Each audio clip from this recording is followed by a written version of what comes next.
السلام علیکم ورحمۃ اللہ وبرکاتہ۔ شب جمعہ جو ہے وہ شروع ہو چکی ہے اور یہاں اب ہونے والی ہے مکہ مکرمہ میں۔ ایک بات کا بہت ہی خیال رکھیے کہ مغرب سے لے کر کل مغرب تک بہت درود پڑھیے، بہت بار بار کہہ رہا ہوں۔ درود شریف کا زیادہ پڑھنا یہ پریشانیوں کو دور کرتا ہے، غموں کو دور کرتا ہے، حالات بناتا ہے۔ حضور صلی اللہ علیہ وسلم بھی خوش ہوتے ہیں، اللہ بھی خوش ہوتے ہیں، اور یہ وقت ہے ابھی اپنی زندگی میں پڑھنے کا۔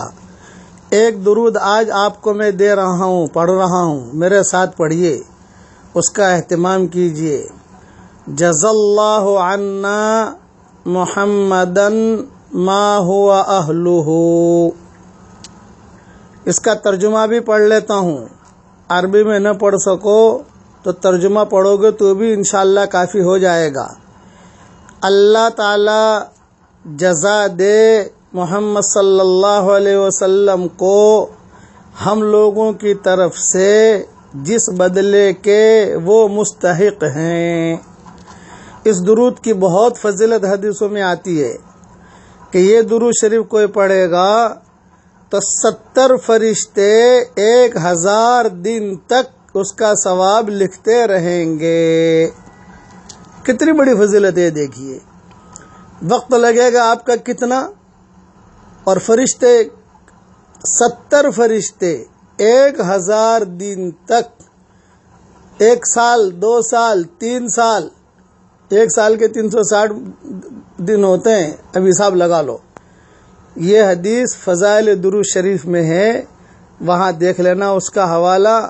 اس لیے اپنے بچوں سے بھی پڑھوا لو، بیگم سے بھی پڑھوا لو، اور اپنے میاں سے بھی پڑھوا لو، جو آپ کا دوست ہو اس سے بھی پڑھوا لو، کوئی فرق نہیں پڑتا، یاد کر لو آپ۔ اور یہ آج تو اچھا، یہ درود کا تعلق خالی جمعہ سے نہیں، آپ روزانہ بھی پڑھ سکتے ہو۔ یعنی یہ نہیں جمعہ کو تو میں اس لیے کہتا ہوں کہ بھئی شب جمعہ اب شروع ہو گئی تو جمعہ کے دن تو درود شریف زیادہ پڑھا ہی جاتا ہے۔ جزا اللہ عنا محمدن ما ہوا اہلہ، یاد کر لیجئے اسے۔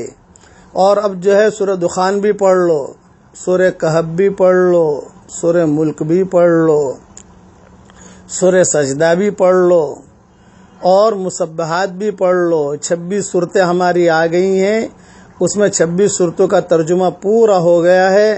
ہر صورت کے آگے جو ہے اس کی فضیلت لکھ دی ہے، وہ کہیں نہ کہیں مل جائے گی آپ کو۔ حضور صلی اللہ علیہ وسلم مسبحات پڑھے بغیر کبھی بھی نہیں سوتے تھے، مائیں کہتی تھی۔ اور آپ صلی اللہ علیہ وسلم کی عادت تھی کہ روزانہ رات کو سورہ بنی اسرائیل بھی پڑھتے تھے اور سورہ زمر بھی پڑھتے تھے۔ یہ ہمارے ماحول میں اس کا کوئی چرچا ہی نہیں ہے، کوئی جانتا ہی نہیں ہے، ابو داؤد کی روایت ہے۔ تو زندگی میں ایک مرتبہ تو بھائی پڑھ لو تاکہ نبی کی بات پر عمل ہو جائے۔ سورہ بنی اسرائیل اور سورہ زمر ہے، تھوڑی لمبی صورتیں ہیں لیکن تھوڑی سی تکلیف ہوگی، تھوڑی تکلیف کو برداشت کر لو۔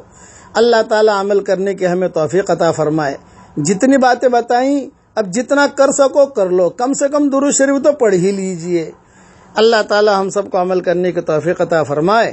السلام علیکم ورحمۃ اللہ وبرکاتہ، وآخر دعوانا ان الحمد للہ رب العالمین۔ اور یہ خوشخبری سن لیجئے، آپ دوسروں کو یہ میسج کریں گے، وہ پڑھیں گے تو فرشتے آپ کے لیے اور ہمارے لیے دعائیں مغفرت کریں گے۔ گھر بیٹھے بیٹھے اللہ تعالیٰ اگر نیکیاں دیتا ہے تو کیوں نہیں لیتے بھائی؟ کسی کو اور گھر بیٹھے بیٹھے پیسہ اگر آ جائے کسی کے پاس تو آدمی جو کتنا خوش ہوتا ہے۔ یہ نیکیاں مرنے کے بعد ان نیکیوں کی قدر ہوگی میرے چاند۔ اس کے لیے آپ جو ہے دوسروں کو بھی فارورڈ کر دیجئے، وہ پڑھ لیں گے ایک مرتبہ، کم سے کم ایک مرتبہ تو پڑھ ہی لیں گے، انشاءاللہ ثواب مل جائے گا۔ اللہ عمل کرنے کے توفیق عطا فرمائے۔ السلام علیکم ورحمۃ اللہ وبرکاتہ، وآخر